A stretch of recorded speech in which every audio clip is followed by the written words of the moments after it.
coordinating of the Aurora webinar series, and it's my pleasure to introduce Professor Rami Zurayk, who will be presenting today. Professor Rami Zurayk is the professor at the American University of Beirut. He's the director of the Food Security Program and the coordinator of the Rural Community Development Program. He was a member of the high-level panel of experts on food security in the world. He has written extensively about the political ecology of the Arab food systems, and his latest work was the authoring of the FAO regional landmark report on food and nutrition security. Dr. Rami, the floor is yours. Thank you very much, Abed. Thanks. I know we're pressed with time, so I am going to share my screen immediately, but you've disabled my screen sharing, so could you please enable it? So it's now on. Okay, look. Let me just make sure.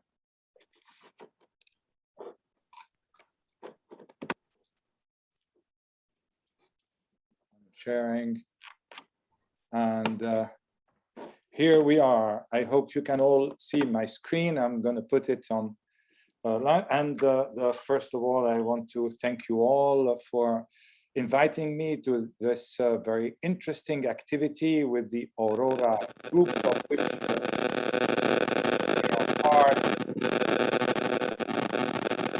you have the same problem as I do. I can hear a lot of background noise. So if everyone could just mute their mics, that would be great. As Abed introduced, my name is Rami Zurayk. I'm going to talk today about issues that relate to conflicts and crisis in work that we've been doing for quite a while. And this paper, this presentation, has been prepared jointly by myself and by Abed Yahya, who also happens to be today's moderator, so a man of many talents in here. This expertise is also in food systems, in conflict and crisis. Let me just start by a few definitions so we can set our pace correctly. So by conflicts and protracted crisis, we mean regions that are in conflict, environments in which a significant proportion of the population is acutely vulnerable to death, disease, and disruptions of livelihood over a prolonged period of time. And that includes, specifically in our region, and I'll talk more about the region, violent conflicts, occupation such as Palestine, but Iraq as well, parts of Syria, economic crisis, pandemics, climate-related shocks, and associated pressures. And the manifestations that are of interest to us are a disruption of livelihoods and the food systems, and increased rates of mortality and morbidity, and increased displacement. All of these are going to affect our food security and our food systems. Food insecurity and undernutrition is but one of the manifestations of the disruption of food systems and of livelihood. And we also must note that these are complex crises which have both immediate and short-term consequences on food security and nutrition, as well as having long-term consequences on these issues. Let's look a little bit at the portion of the population that's affected. That is work that was developed a few years back by the FAO, which accounted for 500 million people across the planet that are impacted by protracted crisis, by disasters and conflict. And the number increased to about 750 million people, so 750 billion people, about 1 in 10 person on the planet since the advent of COVID-19. If you look at the key messages of the state of the food insecurity in the world, you will see that the pandemic is prominently referred to, adding more, having more than 650 million people still facing hunger, and billions of people in the world who lack access to food, who cannot reach healthy diets, and the global nutrition target targets of the SDG seem to be more and more elusive. All of this is associated with, or at least partly associated with conflicts and protracted crises such as the pandemic. Now, there has been a lot of work that's been done on issues that relate food system to conflict. But I must say that the bulk of the work kind of conflates food systems with agriculture, with agri-food systems. So if you do an exercise in trying to see what this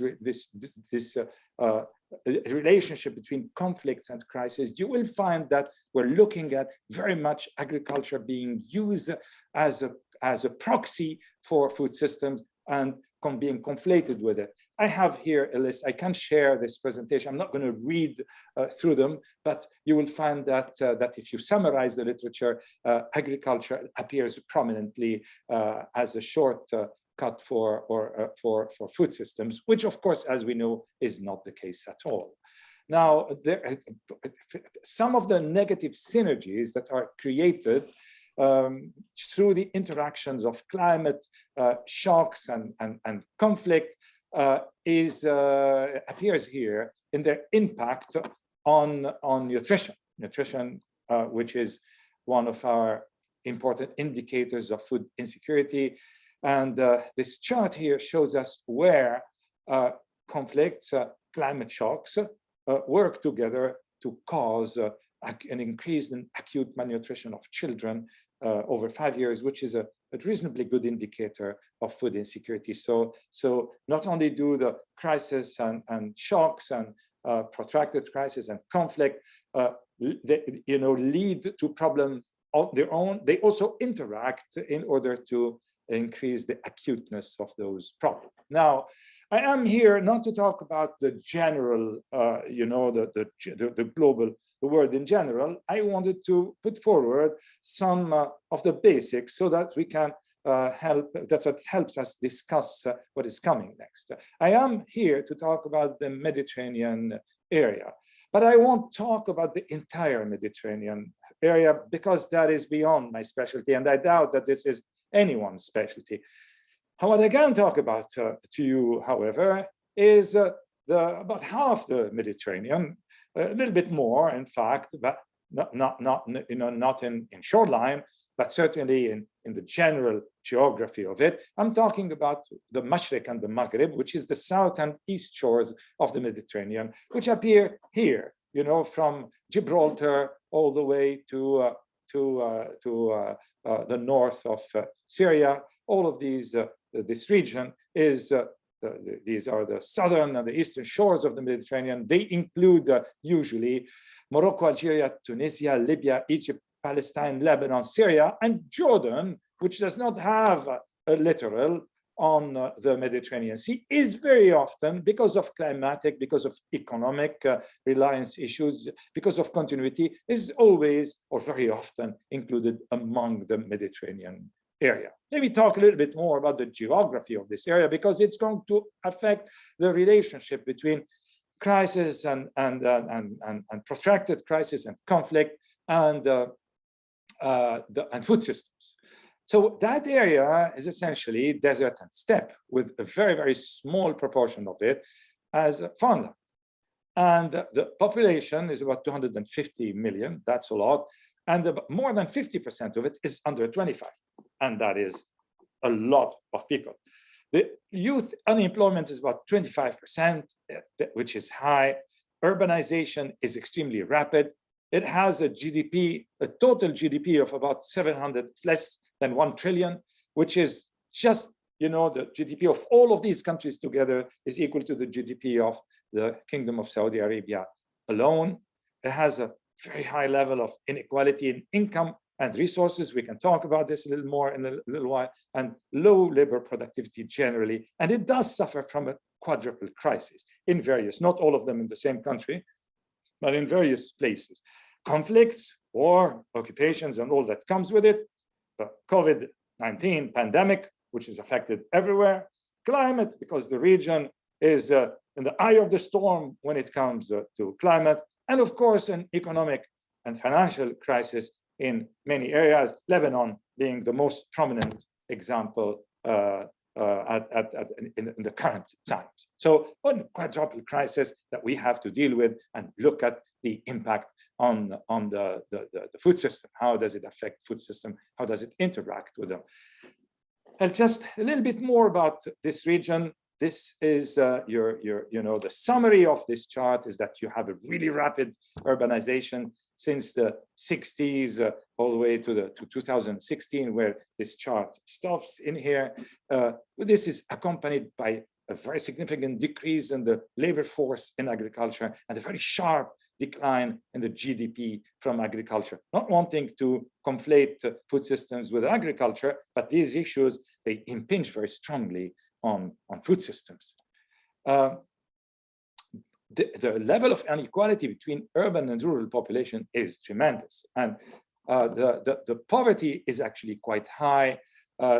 These are the red, is the urban poverty, and the blue is the rural poverty. And the circles are the countries of the Mediterranean. And you can see in here that everywhere you look, poverty is essentially rural.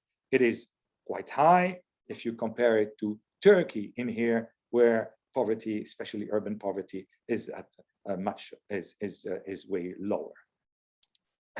The Gini coefficient is an indication of inequality, and what you can see in here is very, very clearly that this is a region of deep inequality, especially in access to resources that influence at least one part of the food system, which is land, very high inequality, among the highest in the world, and the lowest inequality, which is also interesting and worthy of a debate at a later stage, is inequality in dietary energy consumption. The energy consumption is available to all in terms of food, generally calories, not necessarily healthy diets, certainly not the same access to healthy diets. However, you're looking here at a very high inequality in income and a very, very high, tremendous through-the-roof inequality in land, as indicated by the Gini coefficient. And that's a chart,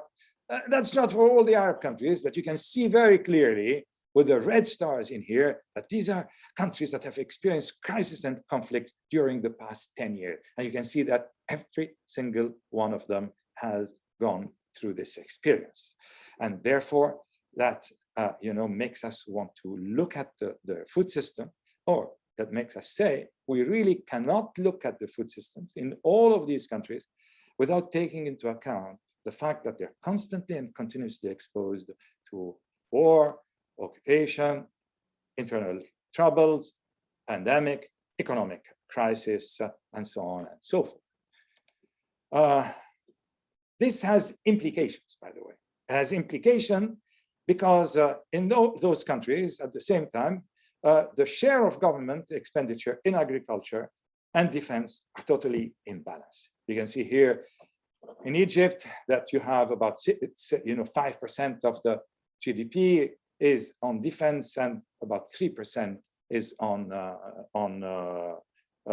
agriculture, which of course impacts our food systems strongly. In Syria, the imbalance is way stronger. So you're looking at a very, very strong imbalance in here. We spend far more on weaponry than spending on agriculture and on shoring up our food systems.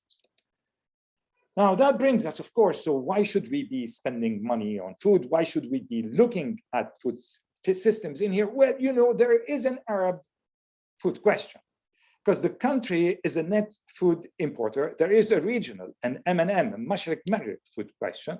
The country the region is a net food importer. That's 80% of the calories consumed. And a lot of this is wheat. 60% of the wheat that is consumed is imported, and wheat continues to form 40% of the share of calories. That is a very large share of calories. So about half of what we eat relies, a significant part of it relies on import. That puts our entire food system under a different kind of pressure. This is what I call the food question of the Mashriq and the Maghreb. Now, this is a chart for the Arab world because it's extremely difficult to find stuff for the Mediterranean, and I didn't want to go through the process of calculating everything for the individual countries and averaging it, but that shows you approximately the fact that your consumption has been increasing while we haven't been able to increase our production. It does look like the yield gap in this part of the world is one of the largest in the world.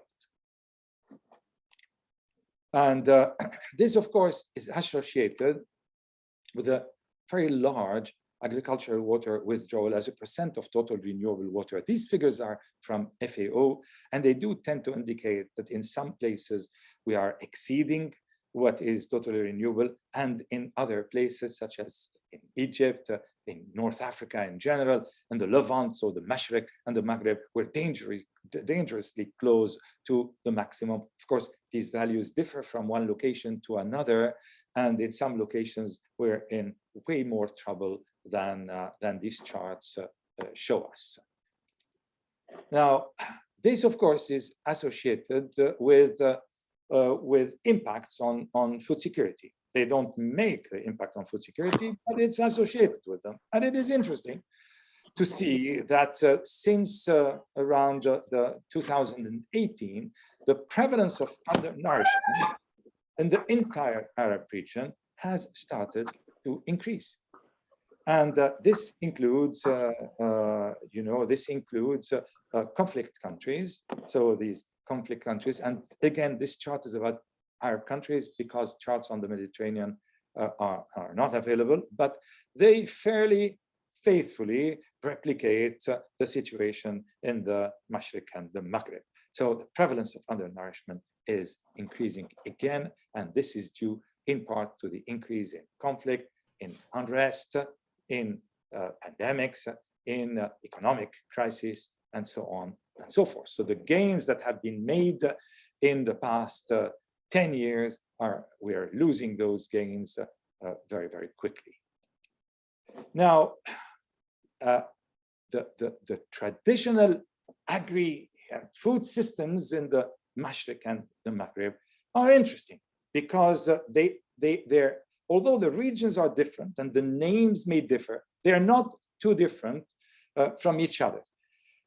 And they're not too different because of the very specific and similar geography, where you have a fertile coastal plain and a very dry and desertic and mountainous hinterland. And in the hinterland, what we call the Badia in the Mashriq, which is similar to the situation in the Maghreb, you had pastoralism, mobile pastoralism, Bedouins, and the Bedouins' relationship with those who work the land, the Fallahim, and the cities which were fed by these, this trinity existed and was in relative harmony till about the end of the 19th century. Now, colonialism impacted the socio-ecological systems of the region. So it had an impact on land because it spelled the end of communal grazing land and created large farms, and that were given and granted to settlers from colonial countries. It had an impact on water, vegetation, farming, and pastoralists, which found it extremely difficult to continue living once this Bedouin Fallah trinity was broken. Moreover, colonialism replaced the traditional farming systems with farming systems, integrated it into a more global food regime. So it integrated all of those countries into global market, in Egypt through cotton, in Syria and Palestine through wheat, and so on and so forth. Now, decolonization is interesting that decolonization did not actually reestablish or reinstate communal lands. The new regimes that replaced the colonial regimes continued the work of cadastration which had an impact on land distribution and the ownership of land. So they continued, they went on with land titling, and in many situations, the new regimes placed their hand on the land. And the land became the property of the new regime and the new regimes and of whoever was in power, and then was redistributed, sometimes arbitrarily, sometimes for political reasons. And we've seen this in Syria, for example, where Bedouin sheikhs of the north of Syria were allocated land in order to gain their political allegiance, land that was later planted with cotton and that exhausted the groundwater table in that part of the country. So that had an impact on this important part of the food system. Now, as the economies evolved, especially with the advent of oil in some of these countries, but also in the countries of the Arabian Gulf, which became the source of capital. This capital, which was located and anchored in the urban area, started penetrating into the rural, where it changed the land relations further and reversed some of the land reforms that had been made by the socialist revolutions. And I'm thinking here about Egypt, for example, thinking here about some other regions, but Egypt is the best example of this. And all of this together created a new landscape of food and land. Now, what do these landscapes look like? First of all, these landscapes have deserts in which the Badia became Terranulus, a land that was not a provider of food, because this was the base of the traditional food system of the Mashriq and the Maghreb, where it held at one point 20 million heads of small ruminants, covering most of the mutton and goat and meat, and well, it does still hold them, but the whole mode of production with the injection of capital inside them has changed. I can talk more about this when we have time. So this Badia, from a time when it was a source of nurture for the food system, became now land that one kind of rejected, and a land that was open for foraging, open for trading, open for inland and inland titles. So the end of Bedouinism was spelled right there. Now, it did have also an important impact on land cover, land use. Now, this is just an example from a study that we carried out a few years back on a region, some maybe 50 square kilometers in the south of Lebanon, and where we compared the land cover, land use between the 1950s and 2014. And that change was really interesting, because what you can see is the increase in industrial and mining areas, the perennialization of landscape, the trees, orchards, with the production of which is destined for export. So we are changing from a situation where we had olives and wheat, rain-fed, to a situation where digging, water from the groundwater enabled investment, capital investment, sometimes originating from as a surplus from people who worked in African countries, sometimes from real estate speculations in the city. All of this got reinvested into the land and changed completely the type of landscape. You can see the tremendous increase in the urbanization, the areas in gray in here, the roads, the cadastration, the general perennialization of the landscape, but with crops and with trees that require large quantities of water to be added in what I would consider to be a rather unsustainable fashion. Now, so at the moment at which the quadruple crisis was unfolding, this is the summary of the situation in the countries of the Mashriq and the Maghreb. Of course, all of these do not apply across the board in every country. If you recognize that some of these do not apply to your country, look further for one that does apply to yours. On the one hand, there's been a tremendous pressure on undoing the agrarian reforms of the 1960s. And that pressure was exerted by the new oligarchy that took hold of the country. There, the land titling and continuing the process that was started by the colonizers ended up with what we call a bifurcation in the pattern of landholding.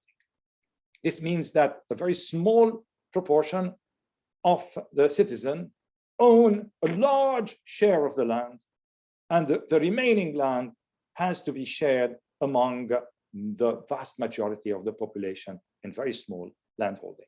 And this is has been, studies have been done on this, and it has been shown to be an initiator of unrests, of civil unrests.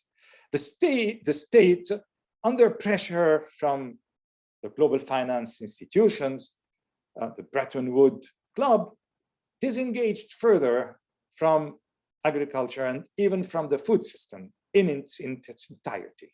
The markets were liberated in the 1980s. The irrigated areas were increased to serve rural and the ruling elites. Bedouins were settled everywhere, forcibly and forcefully, and their very light, extensive livestock farming was replaced with a very intensive livestock farming, even if it is carried out by people who were previously Bedouins.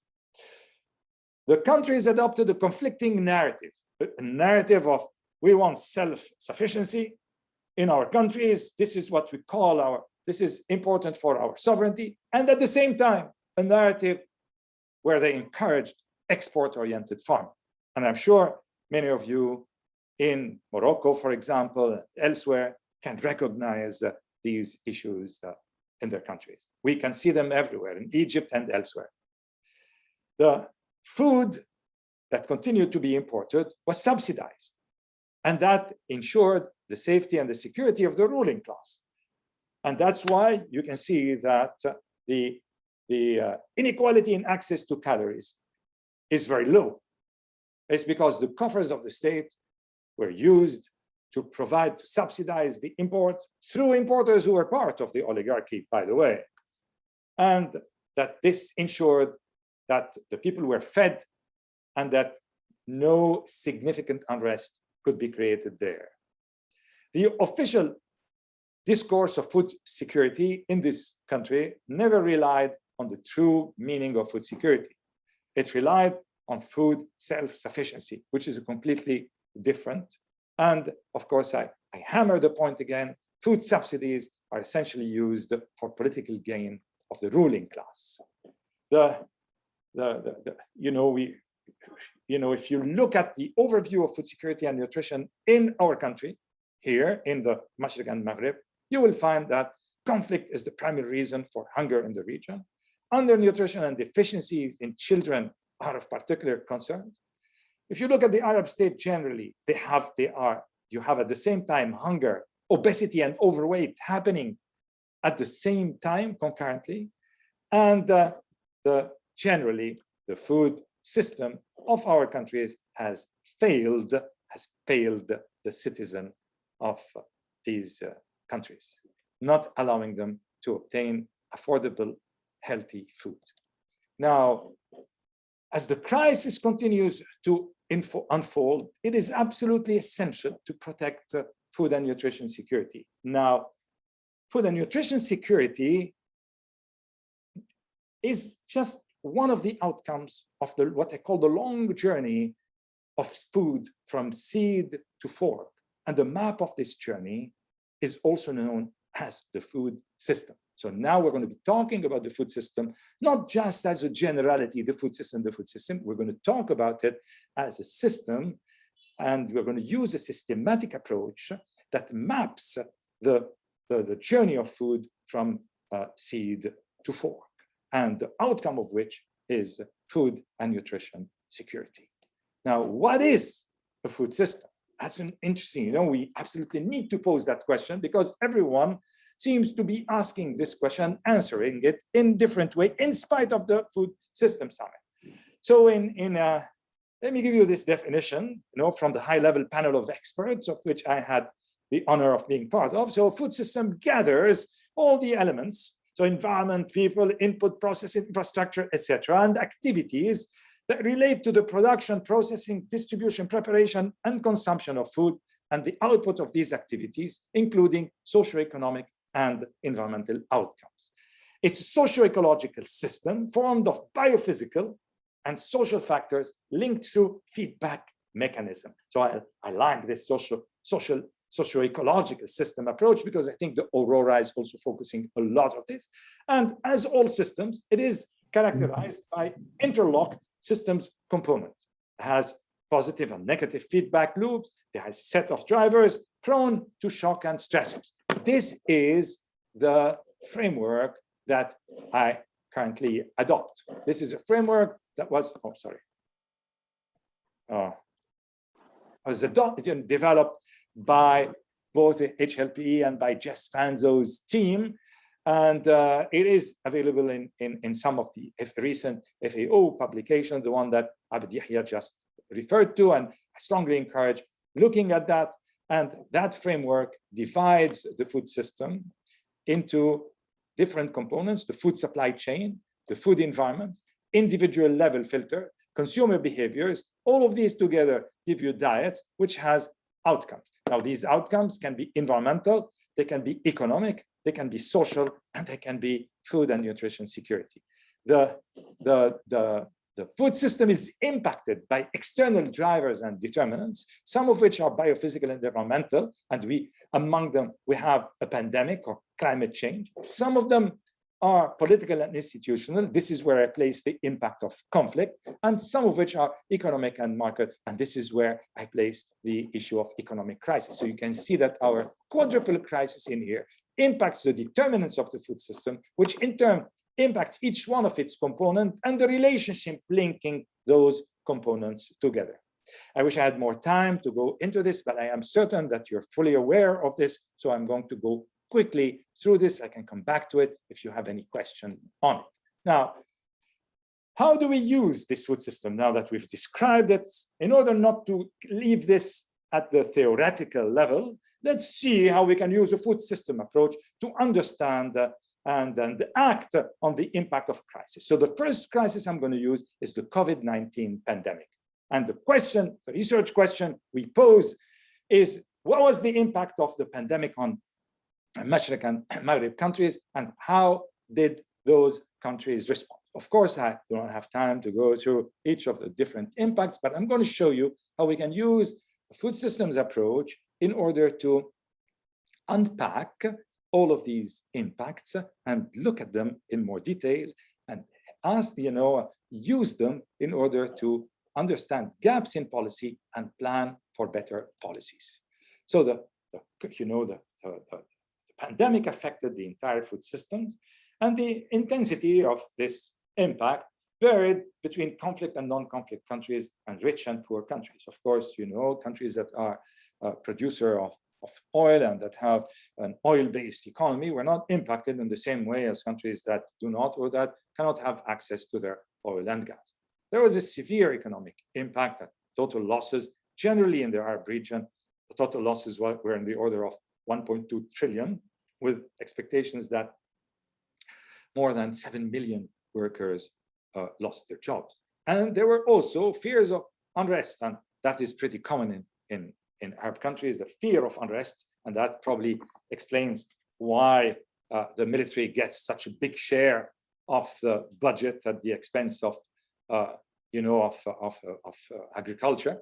There was fear of unrest, which would be similar to the 2008 crisis, which eventually culminated in the 2011 Arab revolts and insurrections. And this is because the Arab countries are also the largest food importers in the world, disruptions in the food system across the planet had an impact on the food systems of the Mashriq and the Maghreb. And let's look a little bit how the Mashriq and Maghreb countries responded to COVID-19. And they responded at the level of the food supply chain. If you remember, we have these different components of the food system. So the first thing they did is they tried to build resilience capacities at the level of the food supply chain. And I'm going to give you here some examples. They're not exhaustive. Algeria, for example, implemented an aggressive import strategy. You know, it moved to import and stock food. Egypt and Algeria as well restricted some exports. So they did their work at the level of the food supply chain. Jordan and Egypt diversified their trade partners, a good way to build resilience at the level of the food supply chain of the food system. And some countries even adopted smart technologies and used these smart technologies to improve their local production and the logistics. And this was the case in Algeria and Egypt as well. Now, other countries, or these same countries, also acted on a different component of the food system. So they looked at the food environment, which is, you know, where food is traded and prepared, and this is what makes it affordable, where its price is controlled, and at the individual level filter, which determines the preference of the consumer. And this is what they did, you know, in certain countries, local NGOs and civil society stepped in and did food distribution during the pandemic, during this particular crisis. And the countries that did this are listed in here from the Mashriq and the Maghreb. Governments stepped in and they took their courage with both hands and implemented some laws and some policies which were directed towards, you know, calming the general situation, but were effective to a large extent. They developed these policies and laws, and sometimes in certain countries, Egypt, Algeria, Morocco, perhaps in others, cash money was made available in order to buffer the impact of this acute crisis. So in summary, if we look at a food systems approach to how the countries of the Mashriq and the Maghreb, the southern and eastern Mediterranean, responded to this shock that was the COVID-19 pandemic, we can say that, well, with the exception of conflict countries, and I count here Palestine and Syria and here, the Mashriq and Maghreb countries were generally not caught unprepared. They had learned from the 2008 crisis, and they had some form of strategies. The one that could act swiftly were, of course, the richer one. The food security concerns, as far as I can see it, is with overnutrition and malnutrition, which kills more people than hunger in most of these countries. However, the approaches to the food systems approaches to dealing with the pandemic didn't focus on that at all. They focused on making more calories available to people. The whole issue of diets and of healthy diets was completely forgotten and set aside. Other issues that may not have been addressed adequately, fully adequately, include social inequalities and environmental damage associated with how production systems were damaged and how these disease-inducing diets were, you know, affected people. The responses did not address these issues, and in some cases may even have exacerbated them. In summary, from all that we learn is a food systems analysis approach to the response to the crisis allows us to detect, to map the gaps in the response in order to be able to be even better prepared in improving the resilience of the system. That is the strength of this particular approach to situations of conflict and crisis. In this particular case, not conflict, but a global planetary-wide crisis. But let's now do another exercise, and this will be the last one, and they'll be finished very soon, by looking at the a food systems analysis of conflicts in, you know, situations. Now, what is being done and what can be done? Let's do this same kind of analysis in here. So, and I'm not going to focus on individual countries here. I will give some examples in here. Countries that are in conflict, with the help of the international communities, with their local civil societies, have acted and have been acting for a long period of time, because conflicts have been going on for a long period of time.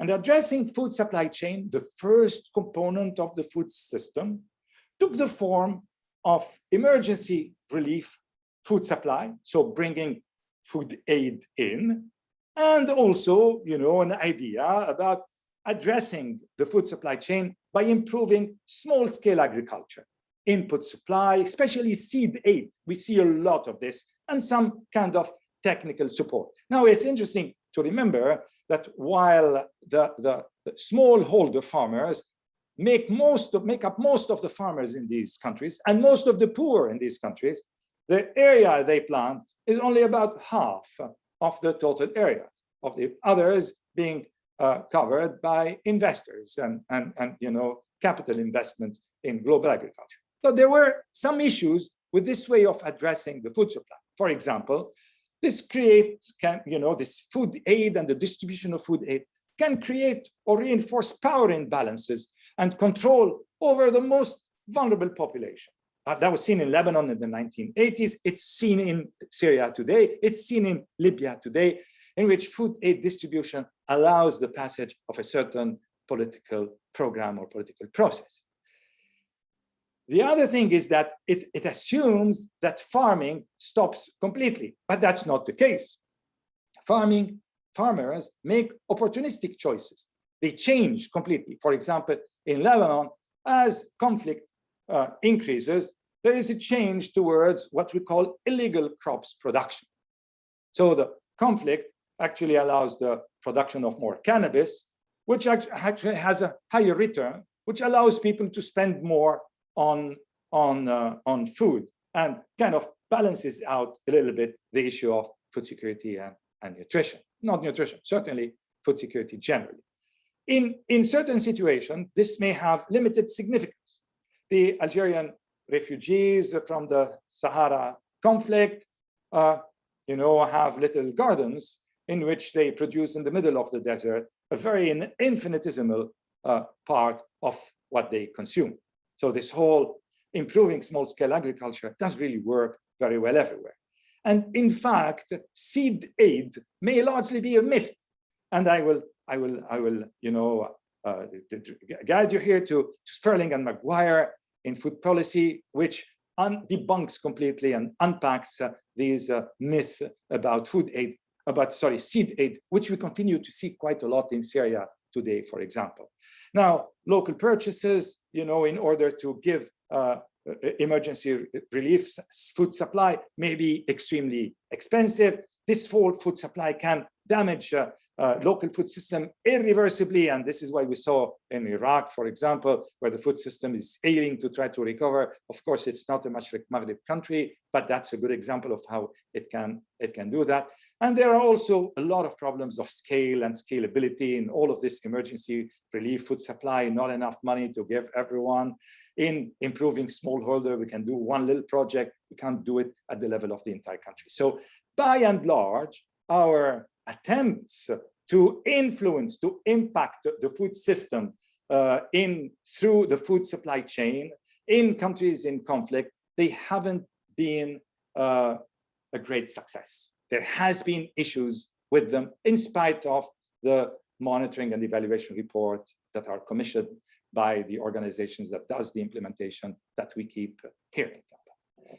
Now, in the stakeholders, so the states, international community, civil societies in countries in conflict and crisis have also tried to address the food environments and individual level filters. So there are programs of livelihood support, resilience, sustainability, diversification, employment opportunities, which are essentially aimed at the rural. And Syria today is a good example on this.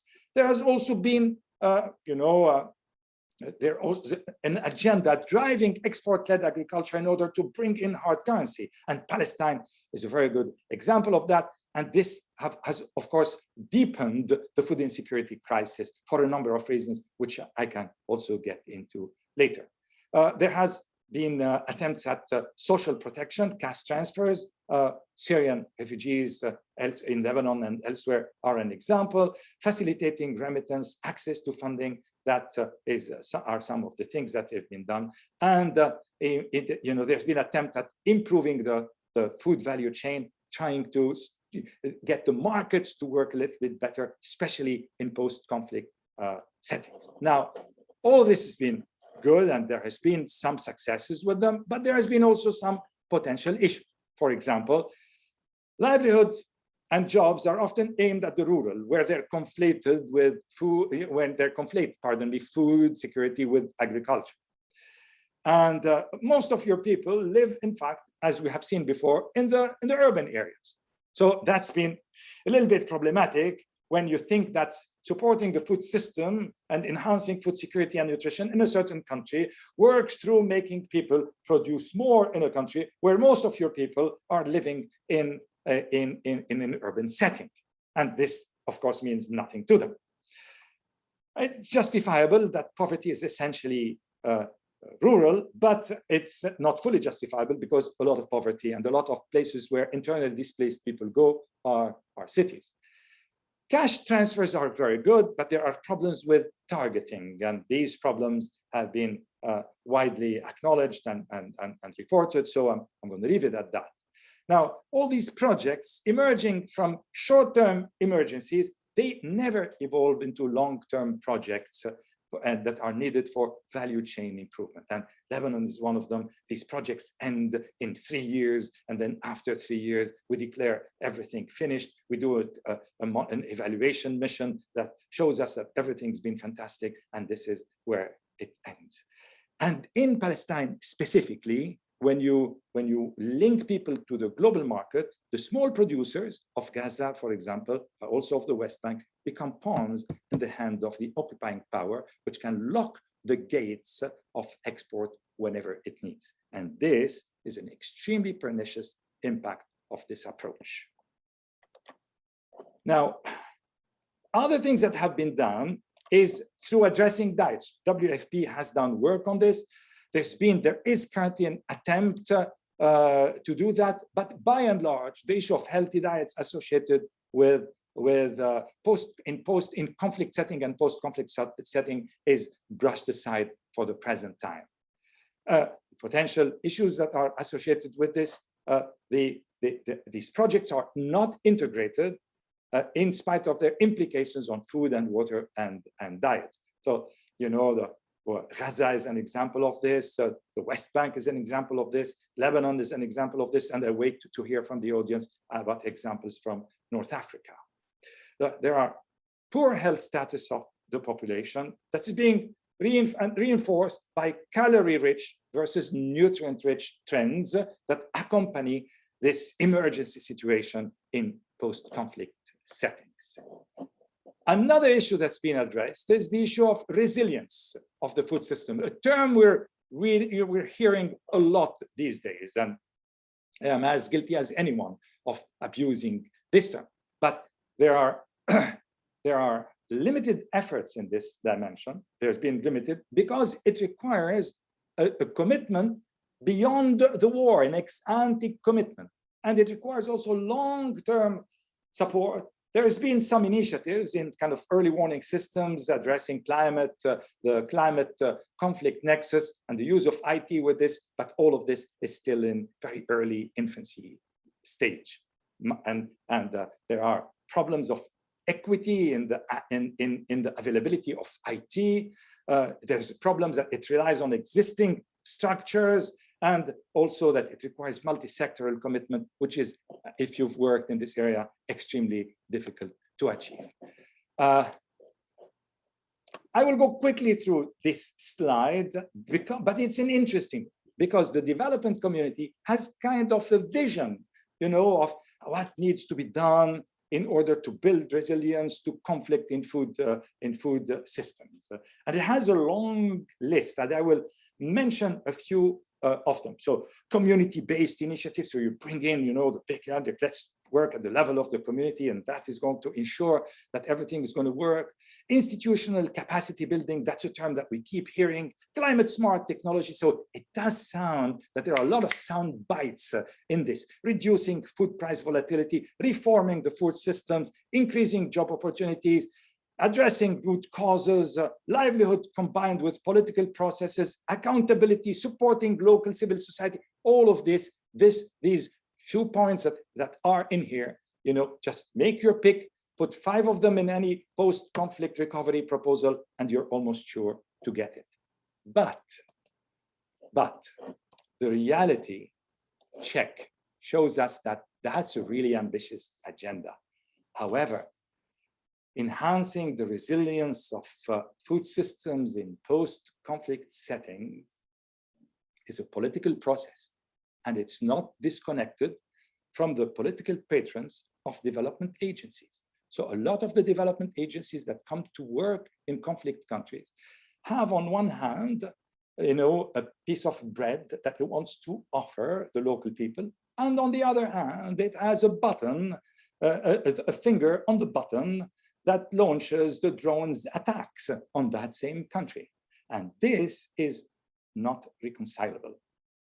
These countries, you know, and the states, the local states as well, have a conflict of interest. And that is from my personal experience, because there are issues with the conditionality of aid. Now, this aid for the resilience, for the improvement of food system, doesn't apply to everyone. It's pretty conditional. And of course, countries such as Syria today show you exactly that. There are also issues with the donors itself involvement in those armed conflicts. So the donor is not a neutral arbiter. There are issues with the transfers of funds and remittances, which can be blocked by, you know, financial, let's say, financial operations originating in the countries that allow the transfer of those hard currency funds. There are issues with the nature of technical support. Now we're looking at like super minute technical support at the level of enhancing indigenous local processes. That's very good. But is this the only thing that is needed? We're looking at technical support in order to produce strawberries in Gaza and cut flowers for the markets in London. Now, who makes the money? Who does it empower to close the gate and open the gate all the time? And there are, of course, issues with migration and immigration, where a lot of the money that is offered is in reality just hiding the fact that nobody wants the people from these countries in conflict to emigrate towards the north. All these issues, they limit the impact of and effectiveness of aid that is aimed at improving the food system. And of course, it limits the reliability on the partnerships that are required for this fair and equitable global social contract that we're all looking at. So what we can learn from this is, unfortunately, like with everything in research, we can learn that we have more questions to pose. First of all, we know what we learned from all of this is that the food system frameworks allows us to diagnose food systems and plan for action. But also we learned that the issue of food of conflict, is far more complex than that of the COVID pandemic, because it overlaps with political and economic crisis. In this particular case, those that are caused by sanctions that are associated with those conflicts. We also learned that conflicts creates negative synergies with the other crises and also makes things work. And it drives us to pose this very urgent question. When we aim at creating a fair and balanced and just food system for everyone, can we create it in a world that is not fair and just and balanced? That is the big question. And our job is to think about ways of doing this, or ways of doing this the best we can. Thank you very much.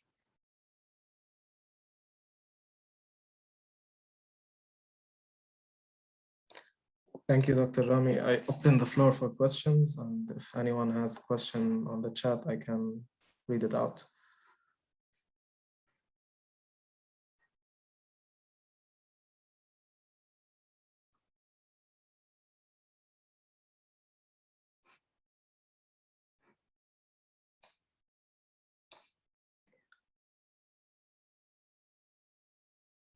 Please, Prathvi, can you ask? Hello, thank you very much for your presentation. My name is Prativi. I'm a postdoc researcher at University of Kassel. I would like to ask, many thanks for your wonderful presentation. I would like to ask you, what is the role of Mediterranean Sea, the sea, within the vernacular and more contemporary food systems? And if you think that maybe the sea can offer something in the future for other than land-based food system. Yeah, thank you very much. Thank you very much, Prativi. This is an excellent question, and one that I have not looked at in as much details. And there is a reason for that. It is that the takings from the sea in the Mediterranean are limited, you know, and that the influence that it has so far until today, especially in countries of the Mashriq, for reasons of maritime geography, by the way, okay, is quite limited. Countries such as Morocco rely a lot on the sea, but it doesn't rely on it from the Mediterranean part. It relies on it from the Atlantic part. All the other parts, as you said, it's more artisanal and vernacular, but I don't know if the Mediterranean Sea can carry the weight of an intensification of the fisheries and production system. In any case, the question is really right there, because in the same way as there is a trinity between the Bedouin and the Fellah, the land worker, and the city, there is a trinity between the fisher folk and the farmers and the city.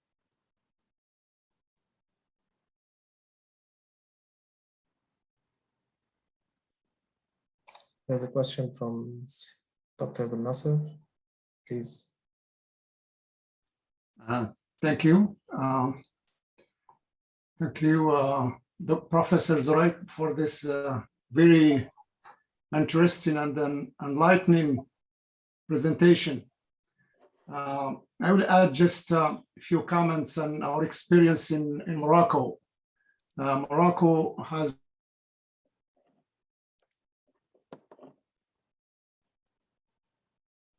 Stephen Nasser, we can't hear you. I can't hear. It's crashing. Can you hear me now? Yes. Thank you, Dr. Zurayk, for this interesting presentation and enlightening presentation. I will add just a few comments on Moroccan experience. Our Ministry of Agriculture had what we called Moroccan Green Plan, which unfortunately, instead of addressing issues in terms of security, food security issues, it even made things worse by overexploiting water that is not renewable for exporting to Europe. And we started some mega projects that are making even things worse by producing watermelons in the desert to export it to Spain, which does not produce watermelon, even if their climate is better than ours, more rainfall. And we, instead of reproducing the systems that were working in the past, like the oasis system, like the polyculture livestock combination that worked for centuries, they are increasing mega projects like planting date palms in the desert, even making worse the overexploitation of water and not having the resilience that the old system of oasis had.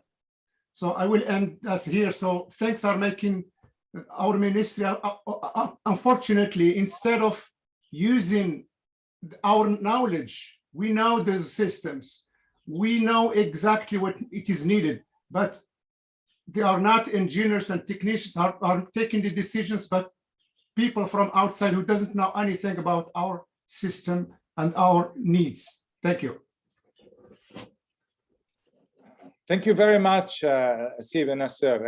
I am in full agreement with you. I didn't want to go into the details for every country. I am aware of the shortfalls of le Grand Plan Vert, but there you have also, by the way, in Morocco, other issues that have to do with the intensification of livestock production, the replacement of the old formula of light production extensively with a new formula where you have the qassabin who move, by truck large quantities of livestock from one place to another. I'm sure you're aware of this. So all of this is linked, of course, to capital penetration. Le plan was made precisely for opening up the country to capital investments and so on and so forth. So I'm aware of this. There is a question here that talks to us about improving aquaculture and aquaponic products and other source of ensuring our food. I mean, it's probably, will add something to it, but my interest essentially in here is not to, I do not equate food security, I do not equate the working of the food system with the local production. I mentioned agriculture and farming many times, but I mentioned them as a social project. I think our countries, unless there is a very radical change in the diets, our countries around this part of the Mediterranean are bound to continue importing a large proportion of their food. Let's get an agreement with this. We can offset this. We can offset it through production for local consumption, or we can offset it as some would have it with production for export. People make different calculations. They put different items into this big equation. I don't want to get into this in particular at this moment, but let's make sure that we realize that the responsibility of providing healthy diets for an entire population cannot fall onto the back of the smallholder farmer, nor can it fall onto the back of the agriculture sector in general. In countries that are not ecologically prepared to do that. However, what the countries can do is they can produce more. They can produce more, and they can reduce, they can make farming, aquaculture, sea farming, vernacular production, local, of fisheries.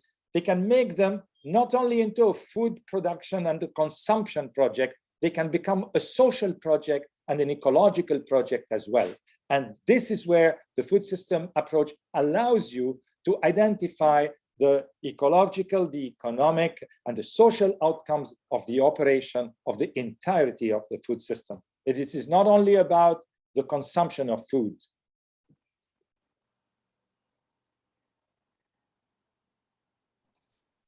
Thank you, Dr. Rami.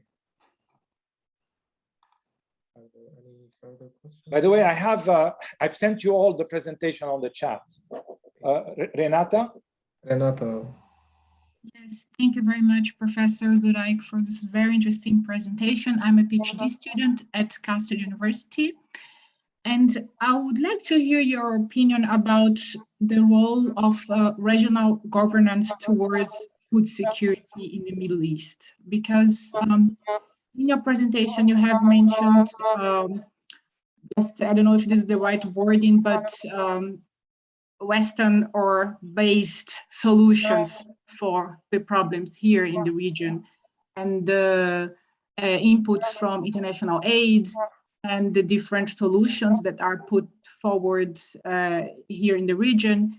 And I'm just thinking about when we think about the regional conflicts here, and the claims of many countries in the region that self-sufficiency in food production is a primary goal, especially also because of regional conflicts.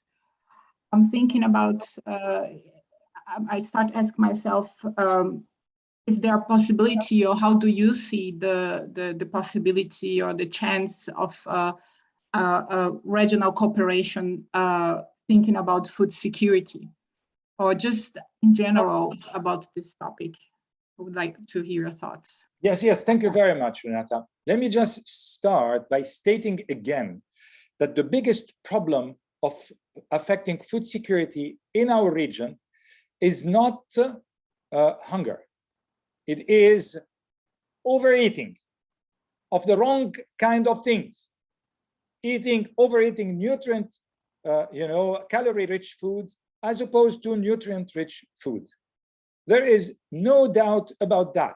There is no doubt that more people die from diet-related diseases across the region than people dying from undernutrition-related illnesses. Not that undernutrition does not exist, but it is overshadowed by overnutrition that has to do with a nutrition transition that imposes in one way or another a certain type of consumption, because the system in which we operate is a system that is based on increasing consumption constantly. And I am sure you realize this. All right.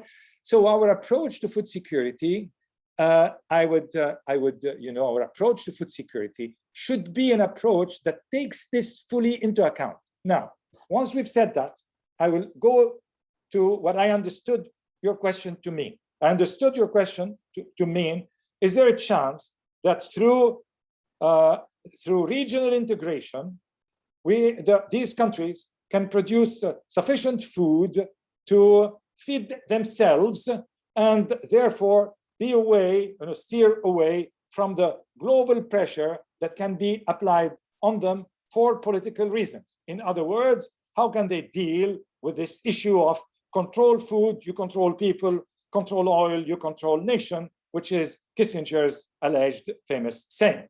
If I understand well, that is it. Well, in my opinion, while regional integration is super important, it remains a very elusive goal because our nation states have their own sets of problems, which I wasn't invited here to discuss, luckily, but which you as citizens from those nation states know very well. You know very well the relationships that can exist between Algeria and Morocco. You also know very well that even integrating between different regions of one of the countries can be extremely difficult. So if we're building on this, I think that's a fantastic goal that we should keep working for, in the same way as we keep for a just and equitable world. Because without taking a global approach, that's going to be very difficult. In my reading is that this region can be as self-sufficient in food as Switzerland can be self-sufficient in fossil fuels. Now, Switzerland does not produce any fossil fuel, and we produce a little bit of the food we eat. We can need less, but this would require very strict management of the diets that people eat, not necessarily in a bad way, probably much more healthy, and probably, in a way that will reduce the expenditure of the health bill. But is this even a possibility in the world in which we live, that is all guided in function of enhancing consumption in order to serve the global flow of capital? Okay, these are the big questions. The questions are not about, in my opinion, whether these countries can achieve food self-sufficiency. That is not a question that's even posed, because not only it is not ecologically viable given the current consumption ways, and even if you change the consumption, okay, this is not even politically possible at this stage. It remains, of course, our dream to have a region that is all integrated, that, from Tangier to Sana'a, we have one same way of looking at the world. But that is not the current realities that we're working with. And we cannot we cannot put aside the livelihoods and the security of people today in our countries because we have a grand dream. We need to keep our grand dream, keep it, but also act with what we have today.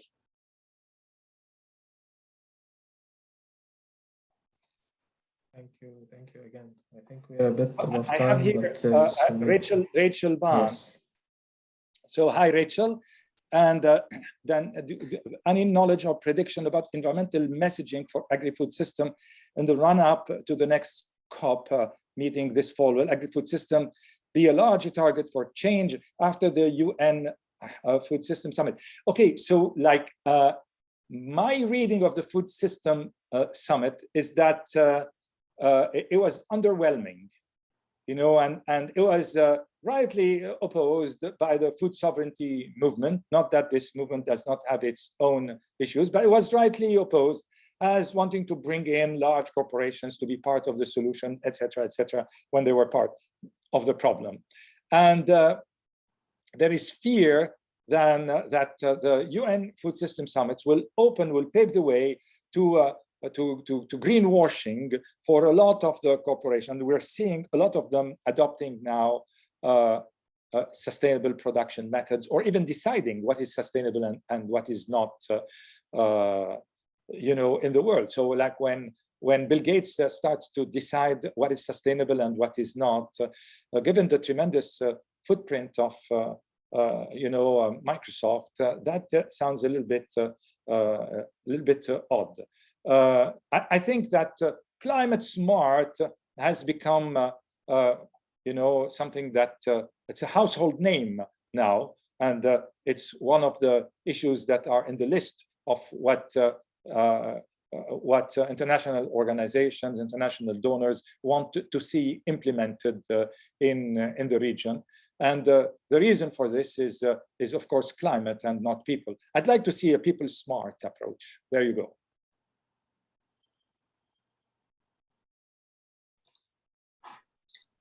Thank you. Thanks, Rachel. I have Sherry Bangura. Hello, Sherry. And so developing countries like my country, Sierra Leone, consolidate political will and donor conditionalities, particularly when my country is a donor-driving country, donor-driven, you mean, I think. So it means it's a big recipient of aid.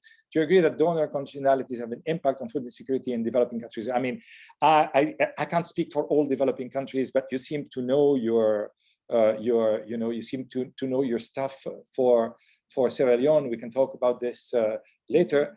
Definitely donor conditionality is a major item on the table.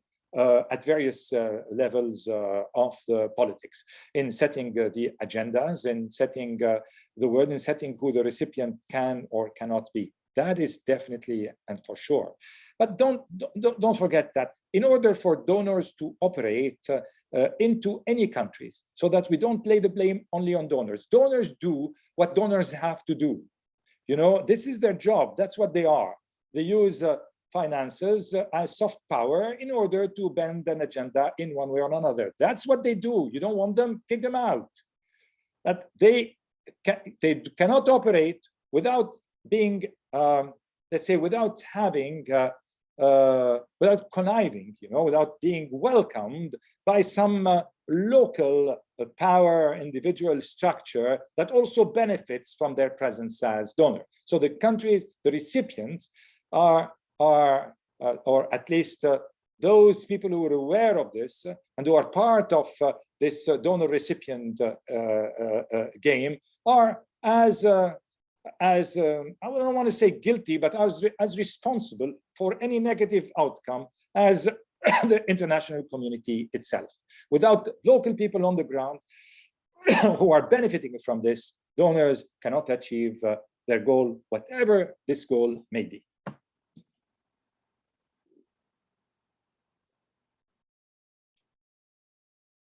So I have a question by Abdurrahman Sufi. Why are the nutrition utilization pillars neglected more than the availability and access pillar? Why is the issue of diets neglected in the Arab region?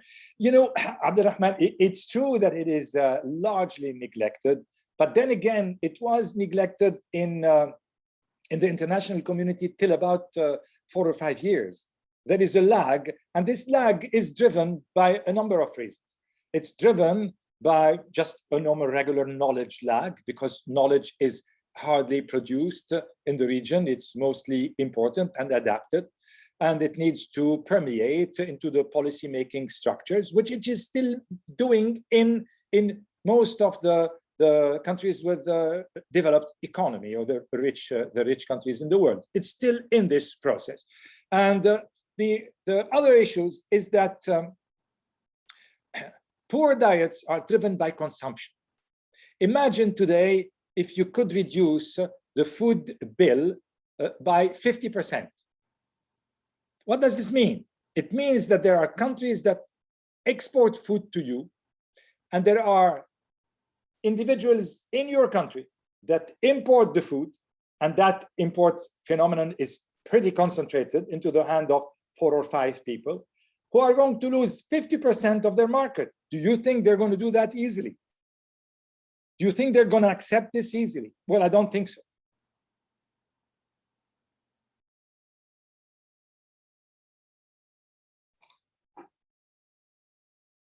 Thank you, Dr. Rami. I think this was the last question, unless someone else would like to.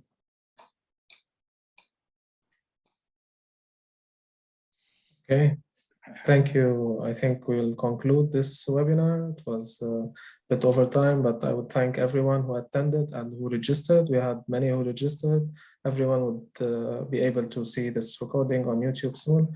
And until the next webinar next month, thank you all. Thank you, Dr. Rami. Well, bye, everyone. Great being with you today. Bye-bye. Thank you so much.